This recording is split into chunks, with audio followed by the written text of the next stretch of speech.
قطعی داده شد. امروز تحت ریاست سروزیر جمهوری توچیکستان رئیس ستاد جمهوریوی اوید به پیشگیری از پنجشنبه بیماری کرونا ویروس کووید 19 قاهر رسولزاده جلسه نوبتی ستاد جمهوریوی اوید به پیشگیری از پنجشنبه بیماری کرونا ویروس کووید 19 برگزار گردید.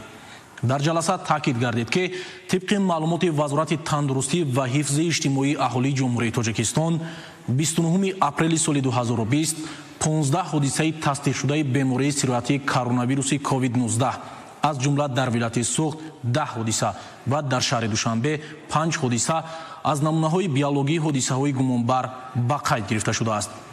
با نظر داشت این وضع ستاد جمهوریوی اوید به پرزور نمودن تدبیرهای ضد اپیدمیکی برای پیشگیری انتقال و پنجشنبه سیرویات نو کرونا ویروس کووید 19 در جمهوری توچیکستان تصدیق موجودیت بیماری سیرویاتی را رسما اعلان نمود.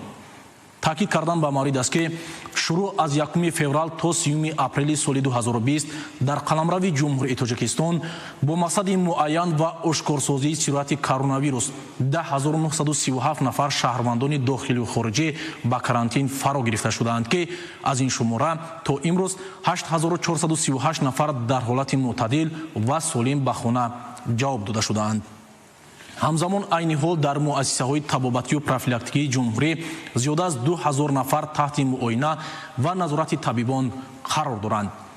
در تاریخ 29 اپریل سال 2020 از مؤسسه های طبی 304 نفر جواب داده شده است. با قرار ستاد جمهوریوی پیشگیری از پنجشنبه و انتقال سیرویات کرونا ویروس کووید 19 برای دانشجویان کورس‌های 1، 2 و 3 مؤسسه‌های تحصیلات عالی کسبی جمهوری توچیکستان بنابر از خود شدن برنامه‌های تعلیمی از 4 می سال 2020 تعطیل تابستانه اعلان کرده شد. امتحانات تابستانه این دانشجویان از روی ریتینگ‌های یکم و دوم جمع‌بست و بهاگذاری کرده می‌شود. برای ختم کنندگان مؤسسه‌های تحصیلات عالی کسبی جمهوری توچیکستان جمع‌بست امتحانات دولتی ختم تا 15 می سال 2020 پیش بینی شده است. ستاد جمهوریوی همچنین بنابر حتمی بودن استفاده نقاب‌های طبی برای اهالی قرار قبول کرد.